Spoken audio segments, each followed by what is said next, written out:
Me gusta el gozo, me gusta. ¿Por qué? Porque donde está Cristo hay libertad. ¿Tú sabías eso, Edwin? Donde está Cristo hay libertad. Negro, donde está Cristo hay libertad. Dice las Escrituras que al que el Hijo libertare será verdaderamente libre. Aleluya. En el día de hoy, nosotros queremos dar secuencia, bendecido sea Dios, al mensaje que nuestro pastor Félix está trayendo acerca del Evangelio de Juan. Y hoy entramos a la segunda parte del capítulo 8. En este capítulo, así como en la historia, ¿quién sabe lo que es la historia? ¿Quién sabe qué es eso? ¿Qué es eso que estamos hablando hoy? La historia. Allá. Tú sabes la historia. ¿Cuántos de los que están aquí están participando de la historia? Veo manos abajo todavía. Aleluya. Aleluya. La historia, el libro que estamos estudiando, que nos está dando apertura de ojos y de corazón para que nuestro entendimiento sea iluminado, comienza con algo que se llama el telón de fondo. El telón de fondo no es más que la ambientación de el inicio de cómo ocurrieron las cosas. Yo quiero hacer un telón de fondo hoy, pero es diferente al que ya ustedes conocen en la historia, porque aquel arranca en Génesis. Yo quiero arrancar en el capítulo 7 del libro de Juan.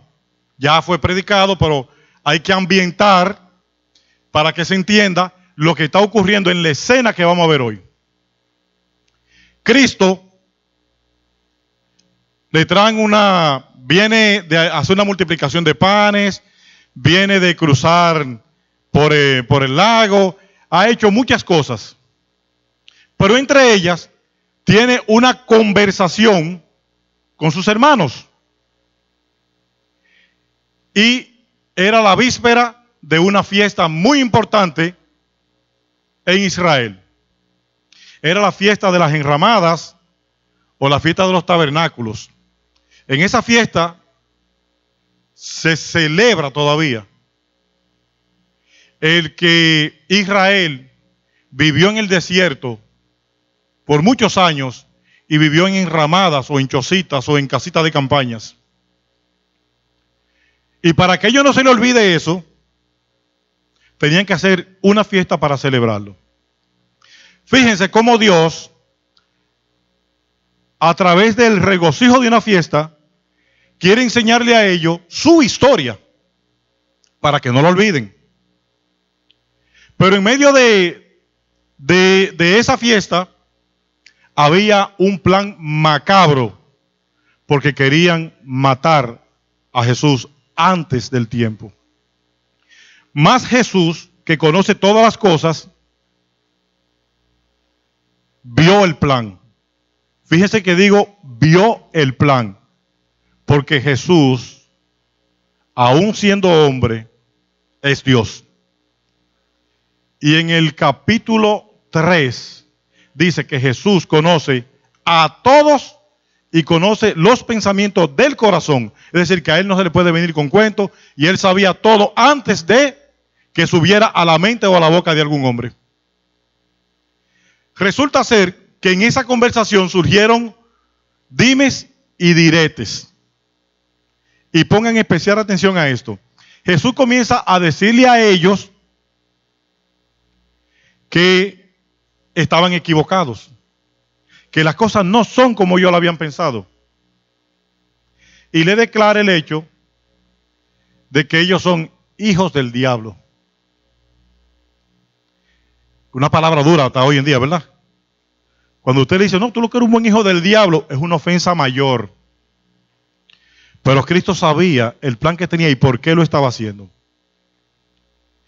En ese telón, en el cual hay una discusión entre los principales entre los fariseos, entre saduceos, que se parecen a los fariseos, pero tienen una diferencia en la creencia de que los fariseos creen que las almas resucitan, más los saduceos creen que las almas son reencarnadas, es decir, que vuelven otra vez en la forma de otra persona u otra cosa.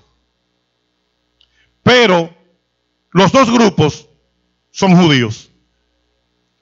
Esos grupos tienen su inicio en lo que nosotros hemos llamado el periodo intertestamentario. Son los 400 años de silencio en lo que se cree que ningún profeta inspirado por Dios haya escrito documento alguno. Los que están en la historia ya saben lo que son esos 400 años. Jorge lo dice con mucha gracia, y dice que en esos 400 años surgió un gran rey, y ese gran rey se llamó Alejandro. ¿Recuerdan eso? Y que ese Alejandro era de un país. ¿De qué país era? ¿Quién me dice? Era griego. Y que por eso el Nuevo Testamento se escribió en griego, por eso, ¿verdad? Aleluya. Lo importante es saber que en esos 400 años surgieron todos esos grupos que hoy están enfrentando al Maestro.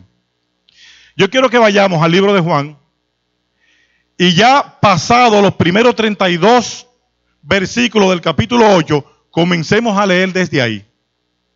Y verán esta historia, que es realmente nuestra historia de hoy en día. Busquen Juan, capítulo 8, desde el verso 32 en adelante. Yo elegí la Nueva Versión Internacional por ser de lenguaje llano y de fácil entendimiento, porque obvia las palabras del español castizo con que se escribió la Reina Valera. Voy a leer a partir del verso 31, en el nombre del Padre y del Hijo y del Espíritu Santo. Amén. Dice: Jesús se dirigió entonces a los judíos que habían creído en él y les dijo: si se mantienen fieles a mis enseñanzas, serán realmente mis discípulos y conocerán la verdad, y la verdad os hará libre. Nosotros somos descendientes de Abraham, le contestaron, y nunca hemos sido esclavos de nadie. ¿Cómo puede decir que seremos liberados? Ciertamente les aseguro que todo el que peca es esclavo del pecado, respondió Jesús. Ahora bien, el esclavo no se queda para siempre en la familia, pero el hijo sí se queda en ella para siempre. Así que si el hijo los libera, serán ustedes verdaderamente libres. Yo sé que ustedes son descendientes de Abraham.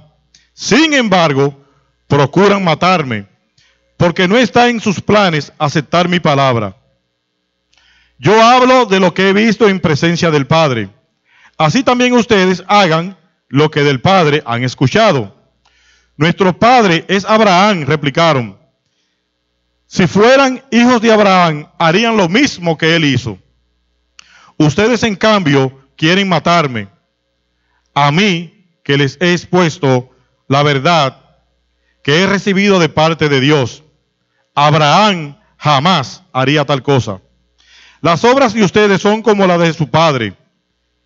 Nosotros no somos hijos nacidos de prostitución, reclamaron. Un solo padre tenemos, y es Dios mismo. Si Dios fuera su padre, le contestó Jesús, ustedes me amarían, porque yo he venido de Dios y aquí me tienen. No he venido por mi propia cuenta, sino que Él me envió. ¿Por qué no entienden mi modo de hablar? Porque no pueden aceptar mi palabra. Ustedes son de su padre, el diablo, cuyos deseos quieren cumplir. Desde el principio, este ha sido un asesino y no se mantiene en la verdad, porque no hay verdad en él. Cuando miente, expresa su propia naturaleza, porque es un mentiroso. Él es padre de mentira. Y sin embargo, A mí que les digo la verdad, no me creen. ¿Quién de ustedes me puede probar que soy culpable de pecado? Si digo la verdad, ¿por qué no me creen? El que es de Dios escucha lo que Dios dice, pero ustedes no escuchan porque no son de Dios. No tenemos razón al decir que eres un samaritano y que estás endemoniado, replicaron los judíos. No estoy poseído por ningún demonio, contestó Jesús.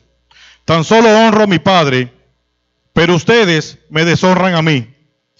Yo no busco mi propia gloria, pero hay uno que la busca, y él es juez.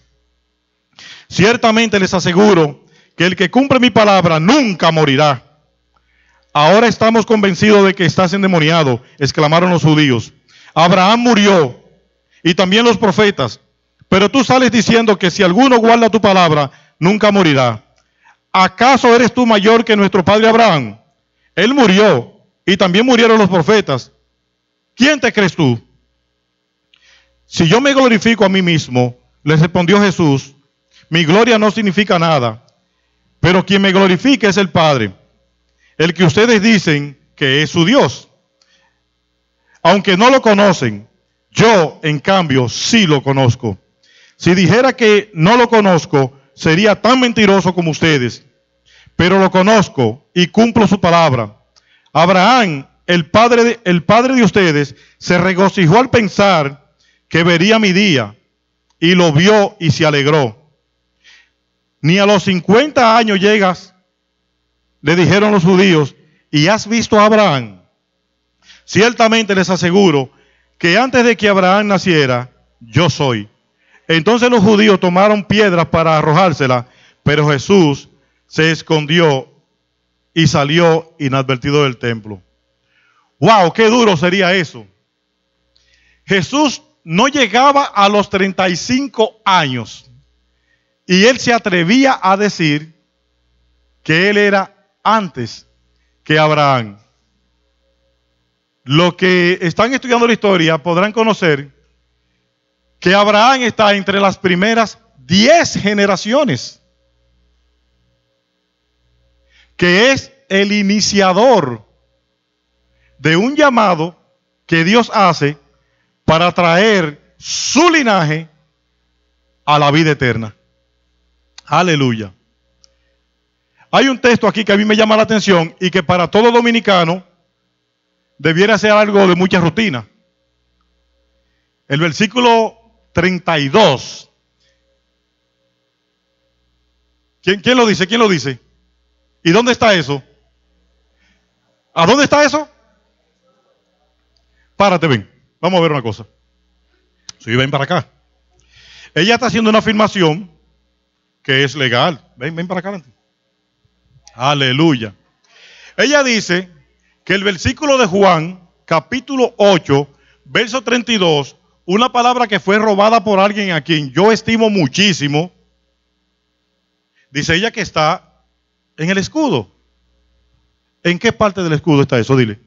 Hay una Biblia abierta en el medio y ahí conocerás la verdad y la verdad os hará libre. No lo practicamos como dominicanos, pero eso es lo que dice. Aleluya, gracias.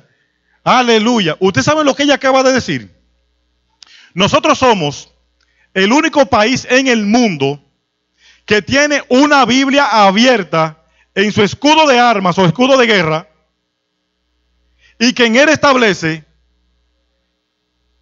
en la Biblia abierta que conoceremos la verdad y la verdad nos hará esclavos. ¿Seremos cómo? Libre. Aleluya. ¿Qué acontece? Miren, el concepto de libertad es un concepto que es peligroso.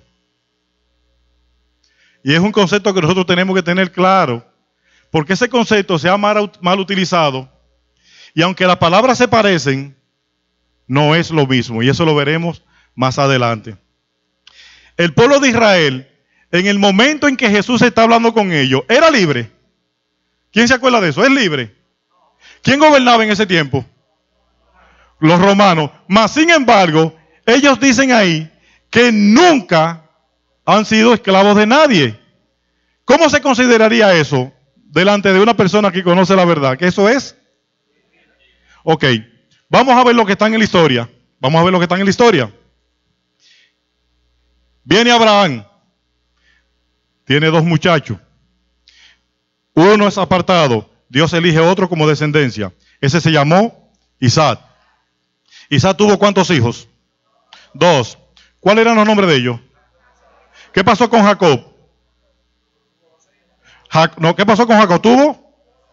¿Y Esaú, qué se sabe de él? Muy poco, ¿verdad?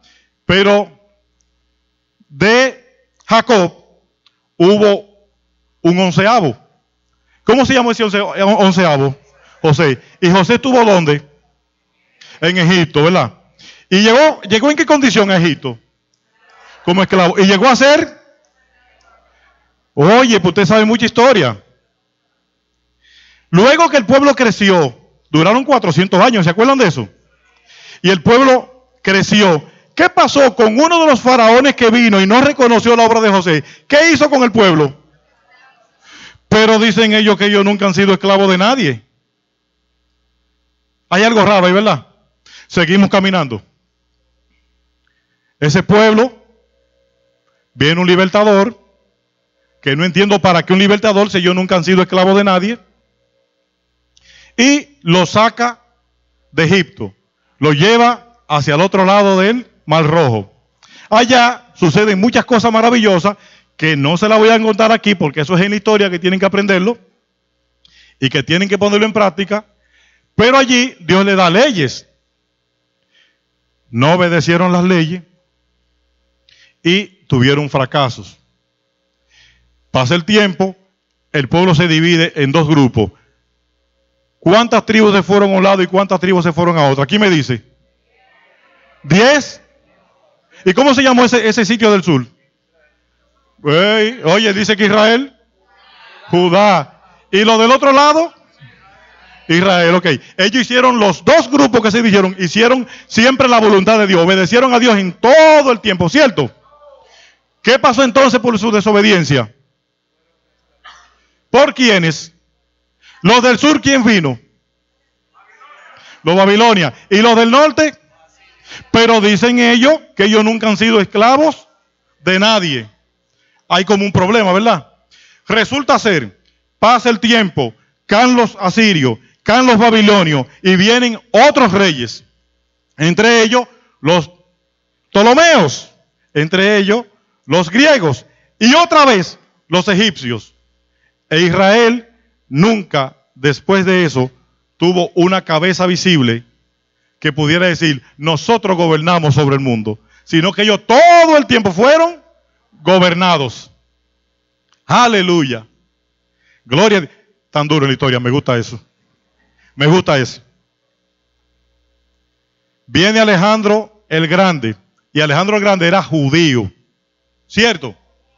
Griego. Pero yo pensaba que era judío porque como yo nunca he sido esclavo de nadie, pensé que el rey que había nombrado Dios era Alejandro.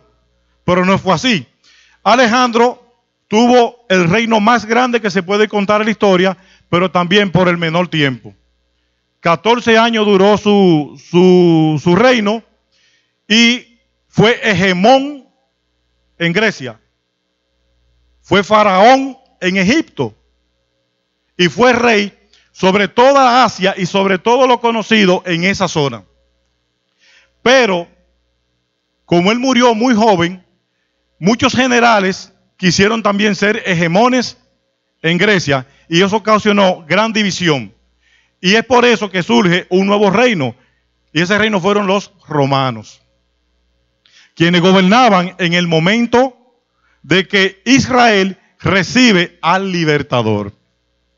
Fíjense que en muy poco tiempo, Israel pudo decir, nosotros somos reyes y señores de nuestra propia vida y de nuestra tierra.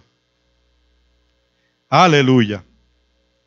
Dice el verso 8:31, Jesús se dirigió entonces a los judíos que habían creído en él. Óigame, no se refirió a todo el pueblo de los judíos, sino a aquellos judíos que habían aceptado la palabra que Cristo le había predicado y se habían hecho sus seguidores. Dice, Jesús se dirigió entonces a los judíos que habían creído en él y les dijo, si se mantienen fieles a mis enseñanzas, serán realmente mis discípulos y conocerán, ay, esa Biblia de nosotros, aleluya, y conocerán la verdad y la verdad os hará libre. Nosotros somos descendientes de Abraham, le contestaron, y nunca hemos sido esclavos de nadie. Mentirosos. ¿Cómo puede decir que seremos liberados? Ciertamente les aseguro que todo el que peca es esclavo del pecado. Respondió Jesús. Ahora bien, el esclavo no se queda para siempre en la familia, pero el hijo sí se queda en ella para siempre. Así que, si el hijo os liberta, serán ustedes verdaderamente libres. Le voy a hacer una preguntita más de la historia. Moisés, a quien se le llama el libertador de Israel, llegó a Egipto con una condición. ¿Quién se acuerda de eso? ¿Quién me dice? ¿Quién me dice? ¿Quién me dice? No, tú no sabes de eso. No, tú tampoco. Vamos a ver. Vamos a ver. Un venezolano. Sí. ¿En qué condición llega Moisés a Egipto? Déjame pensar. Pero piénsale, Venezuela, dale. Es para ahora, Venezuela, dale. Pero Venezuela, dale. ¿Cómo llegó Moisés a Egipto? Cuando llega Moisés a Egipto originalmente, ¿cómo llega? ¿En qué condición? ¿Hijo de quién? ¿Hijo de quién? ¿Hijo de la esclava? Recuerden ustedes que lo que él denegó de ser fue llamado hijo de la hija de Faraón. Moisés llega como heredero al trono de la potencia mundial que era Egipto. Y fue criado, y fue entrenado, y fue educado como esclavo, como el príncipe de Egipto. Mas sin embargo, ¿de quién él era hijo realmente? Y al que el hijo libertare, será verdaderamente libre. Moisés, siendo llamado hijo de la hija de Faraón, no tomó eso como prenda de que agarrarse y decidió hacer el plan de Dios, que era comenzar el proceso de liberación de su pueblo. Más Moisés comienza la liberación física, mas el problema no era ese. Y nosotros entendemos que ese no era el problema, porque una y otra vez y otra vez y otra vez volvieron a ser esclavos. Aun cuando los judíos dicen, nosotros nunca hemos sido esclavos de nadie. Mentirosos. Aleluya. Qué silencio hay aquí. Santo es Dios. Moisés, siendo hijo de una israelita, Dios se había guardado la promesa de que de Israel saldría la liberación. Y de Israel comenzó el proceso de liberación. Al salir a través de Moisés, que aunque estaba estimado como hijo de la hija de Faraón, heredero número 1 al trono de Egipto, Dios lo eligió como número 1 para salir en liberación por el pueblo de Dios. Aleluya. Los que están en la historia deben tener esto bien fresco, porque el tema de hoy trataba mucho de eso. Un recorrido a través de esa metanarrativa que nos lleva a nosotros a entender la verdad de Jesucristo, que fue predicado de antemano, y ese de antemano se refiere exclusivamente a esa gran historia. Historia que ese pueblo la conocía a manera total.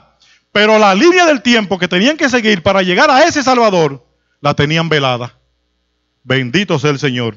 Qué bueno que Cristo vino y hizo esa gran obra de quitar el velo a un pequeño grupo para que ese pequeño grupo hiciera una explosión tan grande que llegara aún hasta nosotros.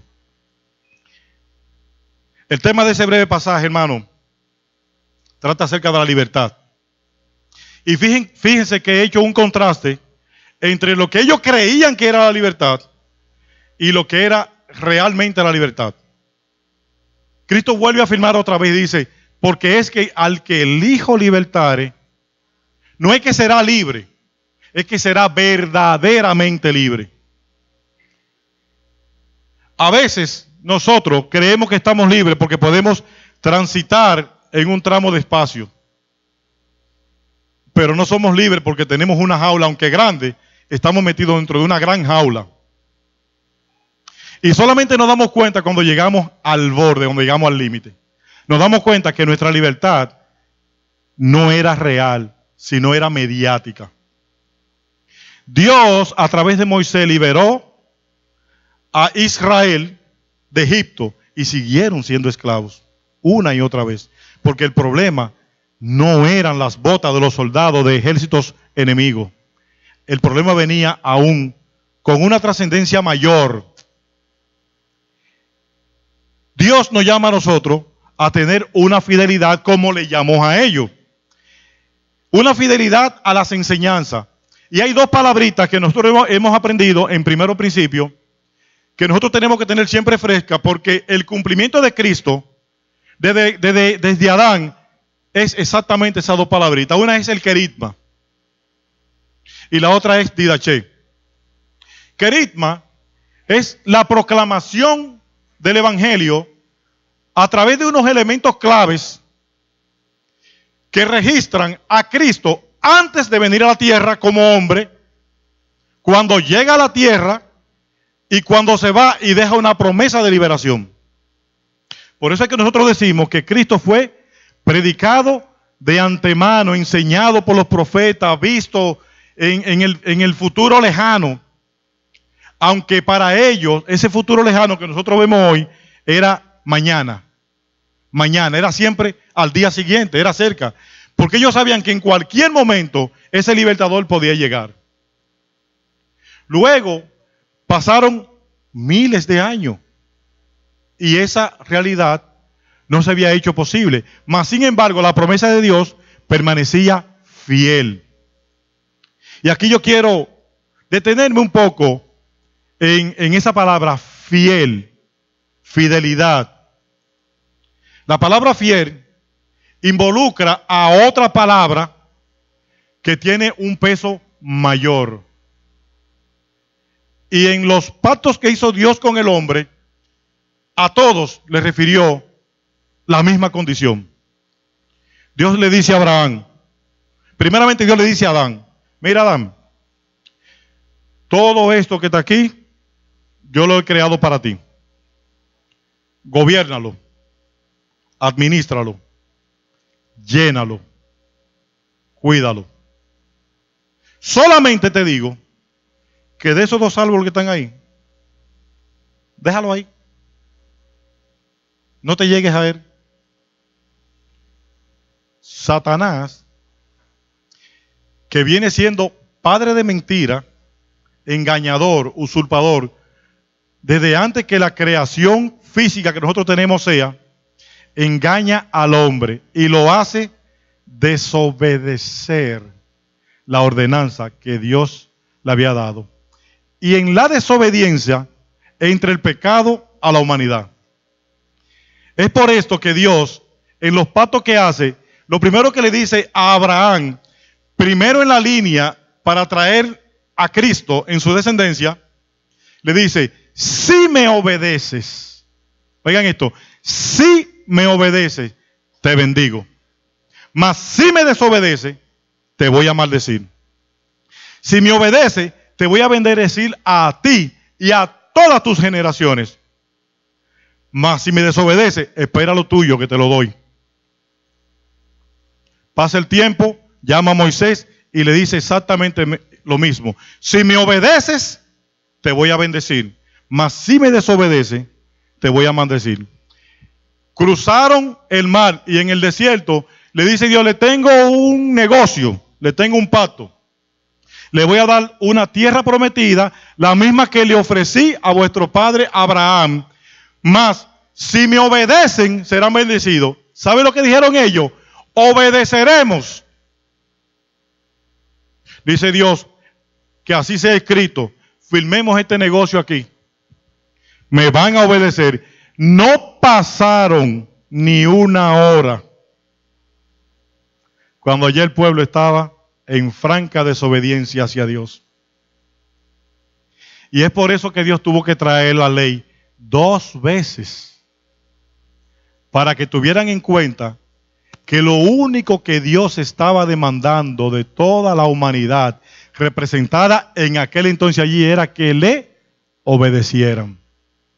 Cuando llega David, Dios vuelve y pacta con David, y lo mismo que le dice a David: David, si me obedeces, serás bendecido, y de tu linaje traeré al Salvador. Salvador. Pero David era un rey extremadamente poderoso. David no necesitaba ningún Salvador. David fue quien trajo el esplendor a Israel. Su mayor gloria fue en tiempo de David. El sucesor de David, el mismo Cristo dice que como él nadie se vistió.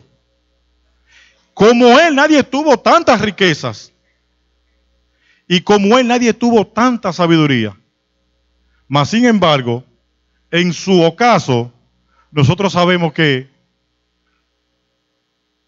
Salomón quedó en el suelo prácticamente. ¿Por qué? Desobedeció. Entonces, el linaje de David no podía ser esa persona que había terminado sus días tan mal. Hacía falta entonces un libertador. Y fíjense que aún no nos estamos refiriendo a un libertador terrenal, porque esclavos aún seguían siendo, aunque los judíos en conversación con Cristo decían que nunca habían sido esclavos de nadie. Y es Cristo quien trae y dice: ok, yo estoy seguro que ustedes son descendientes de Abraham, porque descendientes de Abraham somos todos. Y ellos le traen una acusación hasta irrisoria. Le dicen: nosotros no somos hijos de fornicación. Y lo más seguro es que estuvieran haciendo alusión a que Cristo nace cuando aún María no estaba casada totalmente con Jesús. ¿Con quién? ¿Con quién? Ah, están en eso, gloria a Dios. Aún no había sido casada totalmente porque estaba en el periodo del desposamiento, donde ya por la ley estaba casada, aunque no por el tránsito bendicional de la iglesia. Y eso tengo que explicarlo porque parece raro, ¿verdad? En República Dominicana, hasta ahora, solamente unos cuantos pastores tienen la potestad o el derecho de poder casar y luego ir a la inscripción legal. La Iglesia Católica, por un tratado que se llama el Concordato, tiene esa prerrogativa de que usted no tiene que ir a un juez primero, sino que va directamente donde un sacerdote. El sacerdote ejecuta la bendición y él se encarga de hacer los registros y tiene potestad para llevar esos libros. En aquel entonces sucedía algo muy parecido. Usted iba ante las autoridades y hacía el matrimonio y luego venía ante la autoridad religiosa para que el matrimonio fuera consumado. Pero en ese tiempo no eran 1, 2, 3, 4, 5 días como se hace aquí ahora mismo. Podían pasar años. Sencillamente porque a veces cuando una pareja se casaba ni se conocían personalmente. Imagínense ustedes que Edwin de la Vega, su papá, dueño de La Vega, decide casar a Edwin con la reina Belisa II de Ucrania. Nunca se han visto. Óigame esto, nunca se han visto. Pero ya están casados. Y lo que era peor, a veces se casaban desde antes de nacer. Lo casaban desde antes de nacer. Ustedes recuerdan el caso de Eliezer. Abraham mandó a buscar esposa para su hijo. Ese hijo conocía a esa esposa. Y Eliezer la conocía. Ni Eliezer la conocía, que dijo: Señor, por favor revélame. Y hazme una señal de que, la que salga de ahí haga tal cosa, sea la que sea elegida. Fíjense cómo eran los matrimonios, y eso todavía en tiempos de Jesús se usaba. No estoy diciendo que el caso de María José fuera ese, pero normalmente había un tiempo de desposamiento para que esa gente se conocieran, aunque no tenían relaciones matrimoniales. Antes de que eso pasara, sale María embarazada. ¿Qué ustedes creen que era la sentencia para María? Lapidarla. ¿De dónde venimos nosotros antes del verso 32? ¿Qué había sucedido? ¿Ustedes recuerdan? Le trajeron una mujer adúltera, una mujer pecadora. El adulterio solamente ocurría cuando la mujer era casada. El hombre, óigame esto, y déjame ponerme aquí atrás para que no me apedreen, espérense. El hombre casado no cometía adulterio, aunque se tuviera todas las mujeres del pueblo, siempre y cuando la mujer no fuera casada. ¿Oyeron eso? Solamente un hombre cometía adulterio cuando se llegaba a una mujer casada. David tenía 700 y tantas mujeres y nunca se le llamó adúltero hasta el día que se acercó a la mujer de Urías. El adulterio es un pecado grave, porque es un pecado en el cual usted viola la integridad no solamente de esa mujer, sino del hombre que en aquel entonces era dueño de esa mujer. Pero la fornicación es diferente. La fornicación es cuando un hombre se llega a una mujer sin que ellos estén legalmente casados. Y ese es el caso aquí. Los judíos le dicen: nosotros somos hijos de Abraham, nosotros no somos hijos de fornicación. Y quizá le hicieron como tú. Mas sin embargo Cristo dice: no, vamos a cambiar la historia. Hijo de Abraham, no, yo sé que ustedes son hijos de Abraham, pero ustedes son hijos de su padre el diablo. Y fíjense que al Jesús llamarle hijo de vuestro padre el diablo, está llevando el ámbito al mundo espiritual y lo saca del mundo físico. Porque físicamente es verdad, ellos son descendientes de Abraham, pero las obras que Abraham hizo, ellos no la estaban haciendo. Y Cristo le llama cuenta con eso. Le dice: ustedes son hijos de vuestro padre el diablo, porque las obras de vuestro padre el diablo son las que ustedes quieren hacer, me quieren matar. Y en el capítulo anterior esos bárbaros dicen: ¿y quién procura matarte? Cuando los mismos judíos, no los que procuraban matarle, los otros que estaban ahí decían: ¿y este no es Jesús, el que los judíos quieren matar? Oye eso, testificaba a su pueblo y testificaban ellos mismos de que querían hacer obras de Satán. El que es homicida no es de Dios, es del diablo. Y es lo que Cristo está haciendo aquí. Ustedes quieren matarme, y como son homicidas, como su papá el diablo, que es homicida desde la fundación de los tiempos, esa es la que ustedes quieren hacer. Porque si conocieran y fueran hijos de Abraham, entonces a mí me oirían. Pero ¿qué sucede? Mis palabras no la oyen. ¿Por qué? Porque yo les digo la verdad. Y la verdad no está en ustedes. El sabio Cristo, que conocía los corazones, no solamente de ese pueblo que estaba ahí, sino del mismo Abraham, y se atrevió a decir, y eso es muy atrevido, una persona que no tenía 35 años, que se atreva a decir: porque yo soy antes que Abraham, era digno de que lo apedrearan. Porque le dijeron: ¿cómo es posible que tú digas que tú eres antes que Abraham y tú ni siquiera 50 años tú tienes, barbarazo. Mas Cristo sabía lo que estaba diciendo. Ustedes recuerdan lo que dice Juan en el primer capítulo, en el versículo 1. En el principio, ahí no había Abraham. Era él el verbo. Y el verbo era con Dios. Y el verbo era Dios. Pero por si queda alguna duda de que él estaba en el principio, dice, por él fueron hechas todas las cosas. Y para él. Y él sustenta todas las cosas.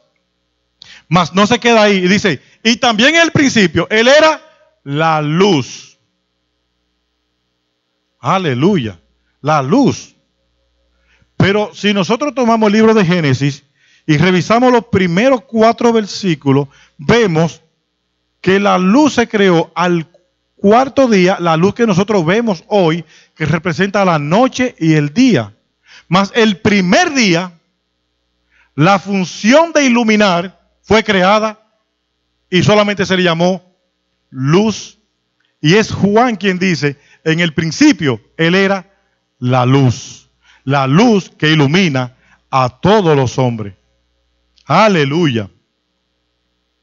Así que en medio de esa discusión, Jesús se hace rey. Y se hace rey para darle cumplimiento a una promesa. ¿La promesa a quién? Lo de la historia. ¿A quién la promesa? De tu linaje saldrá a David. El cumplimiento a David estaba a punto de ocurrir, pero lo quieren matar. Así que eres rey, le dijo Pilato a Jesús. Eres tú quien dice dice Jesús, eres tú quien dice que soy rey. Yo para esto nací y para esto vine al mundo, para dar testimonio de la verdad. Todo el que está de parte de la verdad, escucha mi voz. Dice Pilato, ¿y qué es la verdad? ¿Alguno de ustedes se atrevería a definir eso? ¿Qué es la verdad? Si yo te preguntara, ¿qué es la verdad? ¿Qué tú me dirías? Vamos a ver. Vamos a ver, ¿qué es la verdad? Pero en aquel tiempo, ¿qué es la verdad? Ese es tu papá. ¿Tú estás seguro de eso? ¿Y cómo tú estás seguro de eso? Ah, porque tú te criaste con él. Atiende ahora. Ese es su hijo. Atiende ahora. Oiga, lo que yo voy a decir, véanlo en el sentido estricto de la gran enseñanza que quiero llevar y no por nada ofensivo. Porque voy a confrontar algo tal cual Cristo contra los fariseos para que puedan entender algo. ¿Es ese tu hijo? ¿Por qué tú lo sabes? Ok, ahora yo te pregunto a ti, ¿tú puedes asegurar eso?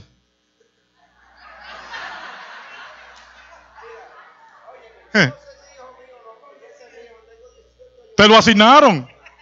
Señores, eso que yo acabo de hacer es para que ustedes puedan entender que hay cosas que parecen la verdad, pero no son la verdad. Yo recuerdo siempre un chiste que me hace Edward. ¿Sabes que Edward y yo tenemos una relación muy estrecha? Ese es mi hijo. Y Edward me cuenta que un día un niño le dice a su papá, parece que el niño no era del común de los hermanos, no era del común, era diferente. Papi,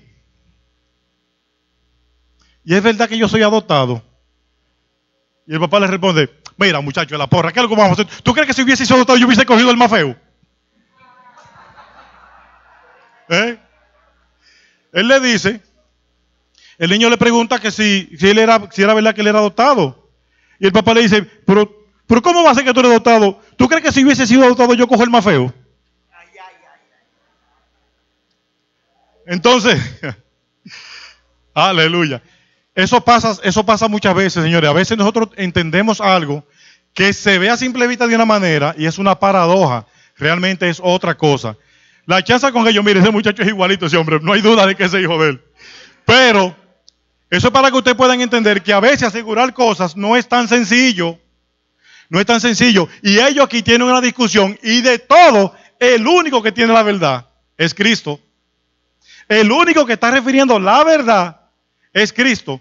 Por eso decir qué es la verdad es algo muy, muy, muy controversial y tiene un lugar de estricticidad que no tiene variación para ningún lado. Óigame esto. Si usted tiene 100 palabras y de las 100, media palabra es mentira, todo lo otro se convierte en mentira. Para que la verdad sea verdad, tiene que ser completa, toda la verdad. Aleluya. ¿Cuántos se encuentran aquí presentes todavía? ¿Están siguiendo el hilo de lo que estamos hablando? Siempre estén presentes que Cristo es la verdad. Porque en Él no hay ni sombra de variación. Dios es la verdad. Porque en Él no hay ni sombra de variación.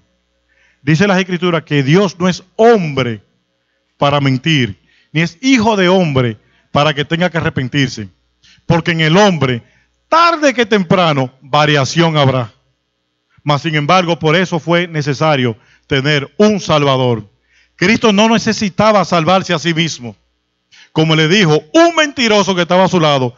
Pero si tú eres hijo de Dios, desciende de esa cruz y sálvate a ti mismo. Él no necesitaba salvarse a sí mismo, porque en Él no había ni sombra de variación. Mas nosotros, que somos hijos de pecado, necesitamos ese Salvador. Aleluya. Cristo, en el verso 17, del capítulo 17 del libro de Juan, dice, en una oración que hace por el pueblo, santifícalos en la verdad. Tu palabra es la verdad. Y eso estaba orando al Padre por nosotros, que fuéramos santificados en la verdad. Dice, y la verdad los hará libres.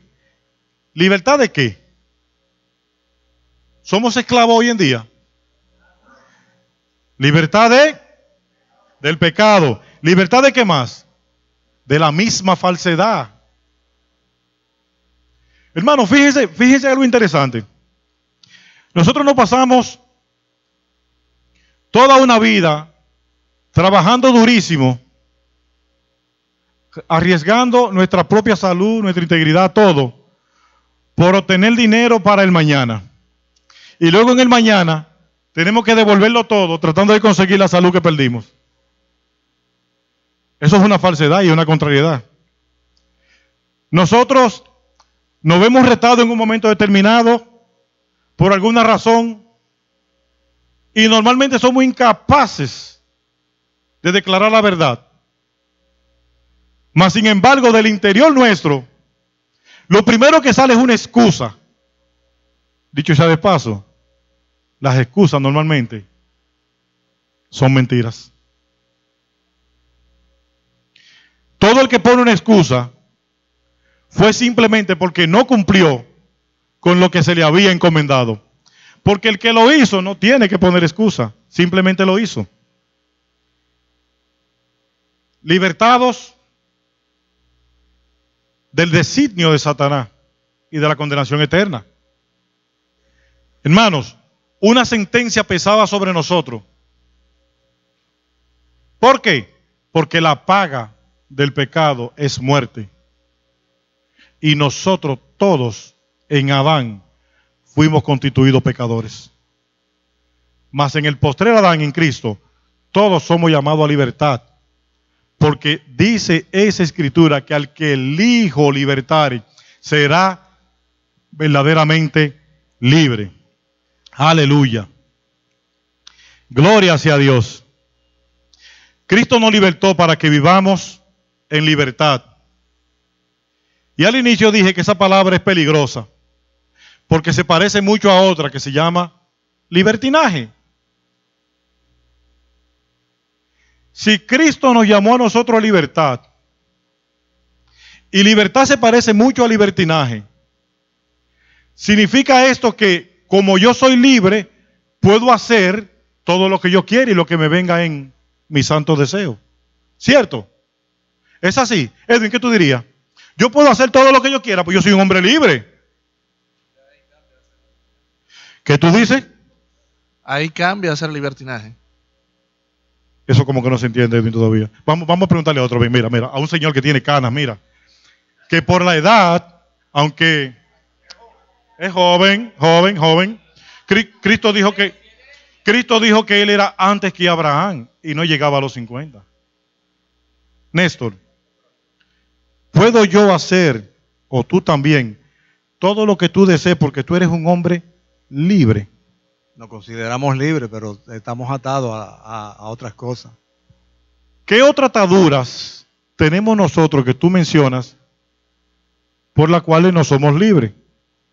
¿Qué te digo? Lo que tú quieras. El trabajo, estamos atados al trabajo. ¿A qué más? Tecnología.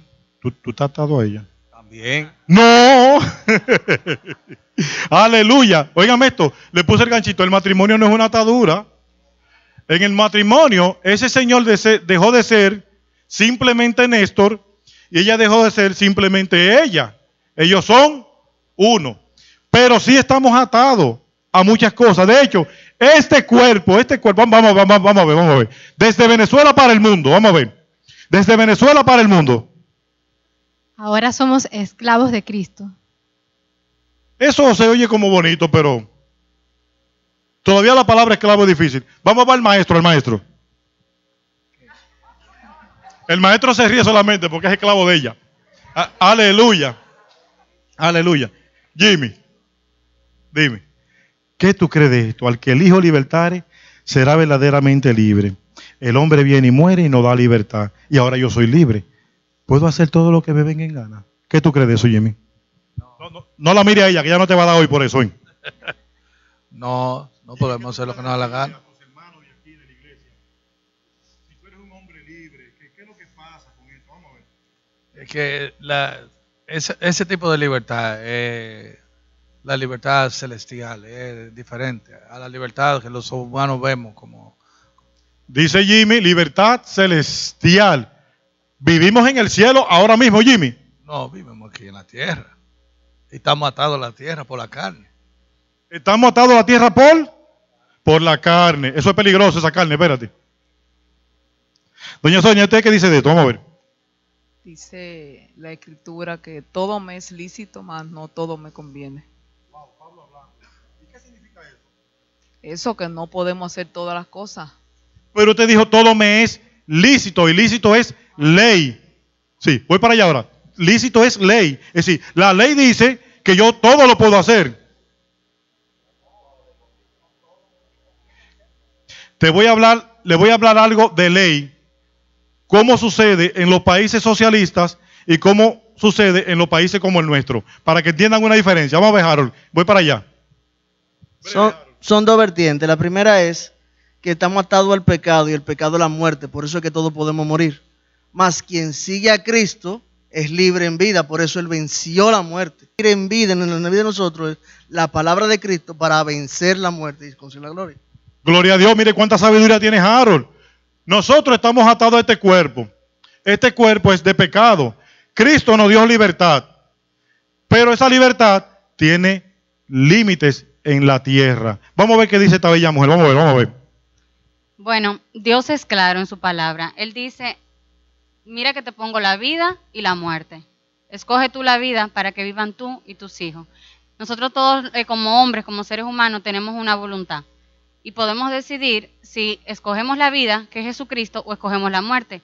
¿Qué es las ataduras y los yugos que el hermano estaba diciendo? Es simplemente cuando estamos atados al pecado. ¿Qué es el pecado? Todo lo que subyuga nuestra voluntad. Es decir, las adicciones, la mentira, todo lo que al Señor no le agrada, eso es pecado.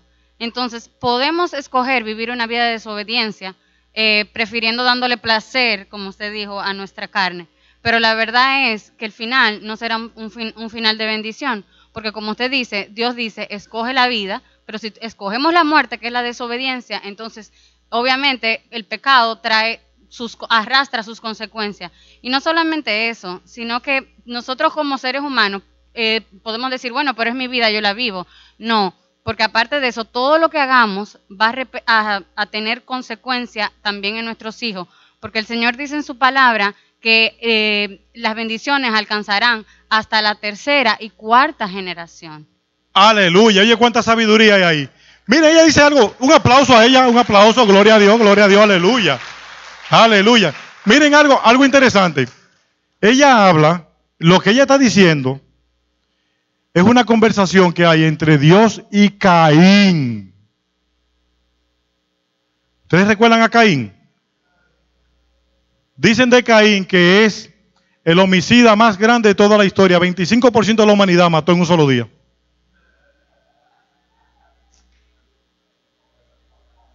¿Qué dicen de eso? ¿Estoy mintiendo? En un solo día, Caín mató el 25% de toda la humanidad.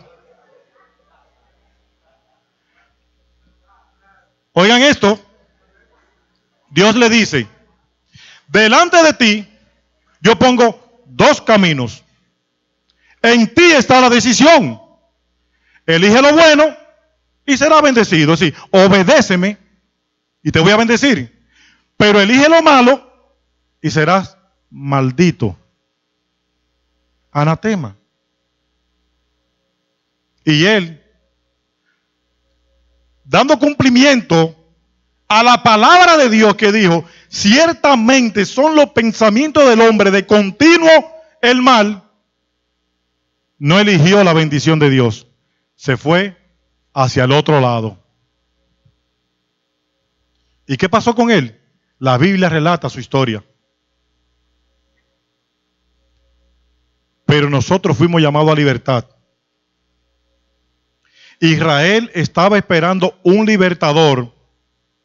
Y aún siendo mentirosos, porque se atrevían a decir que nunca habían sido esclavos de nadie, estaba sobreentendido que Roma sí existió y estaba ahí, y lo gobernaba con mano dura. Estaba sobreentendido que los egipcios lo gobernaron por más de 400 años. Estaba sobreentendido que Nabucodonosor fue rey sobre ellos, que Ciro el persa fue rey sobre ellos. Estaba sobreentendido que no importara cuál imperio viniera, aun si ellos mismos fueran emperadores, seguían siendo esclavos, porque el problema era revertir la obra que había pasado en el Edén, cuando Adán depuso su corona para entregarla ante Satanás.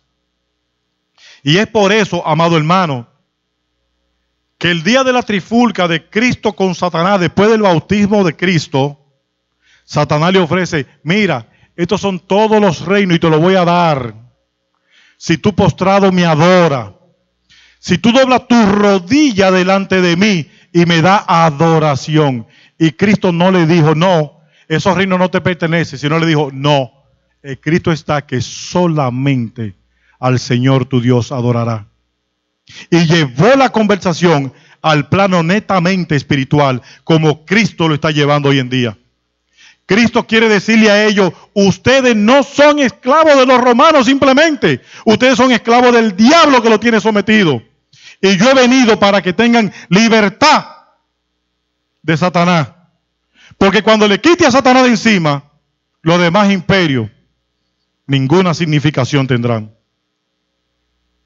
Hoy en día, a mí me gustaría que podamos cerrar nuestros ojos y volcarlos hacia adentro y ver cuál es la libertad que yo hoy, en este momento, necesito que Cristo haga por mí. Porque seguro estamos que el que a quien Él libertare será verdaderamente libre. ¿Será esa atadura juegos? ¿Será esa atadura vicio de sustancias que obliguen a mi mente a cambiar de postura? Drogas, alcohol, tabaco. ¿Será mi esclavitud el vicio al sexo opuesto, al sexo desenfrenado? ¿Serán esas ataduras mi amor hacia murmurar a los demás y a mirar por la ventana para criticar a mi prójimo? ¿O será esa atadura mi deseo de cerrar mis ojos intencionalmente para no ver las enseñanzas de Cristo en mi vida? Hoy es día de salvación. Hoy es día de libertad. Y me atrevería a proponerle que después de usted hacer un análisis en su corazón, que pueda traer a su mente recuerdo de esos momentos en que usted se ha sentido tan libre, se ha sentido que tiene tanta libertad, que se ha ido al extremo opuesto a la bendición y ha optado por la desobediencia del mandamiento de Dios.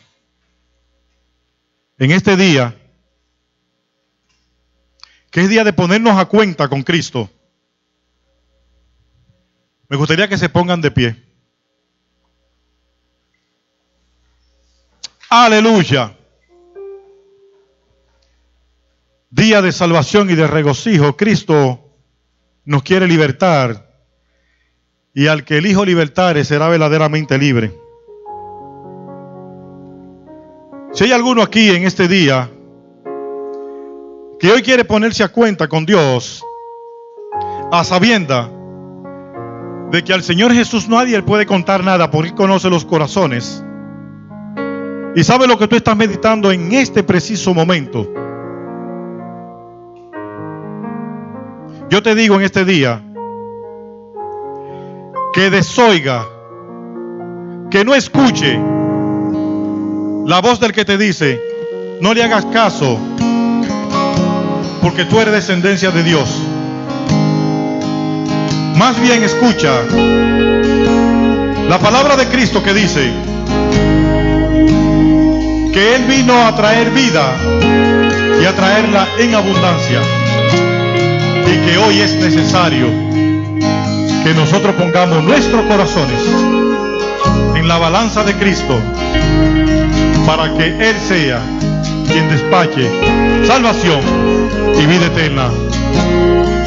Hoy me atrevería a invitar que vengan aquí delante aquellos que entiendan que necesitan oración, para que sus pecados, que son rojos como el carmesí, Él los haga blanco como la blanca nieve.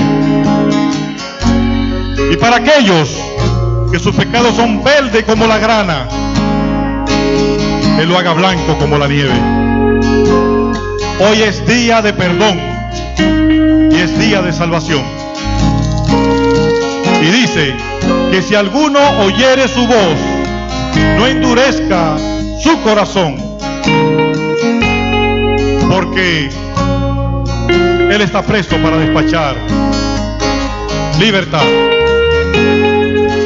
libertad, libertad. Y al que el Hijo libertare será verdaderamente libre. Dios le bendiga, Dios le guarde. El Señor sea propicio en este día. Muchas gracias. Aleluya.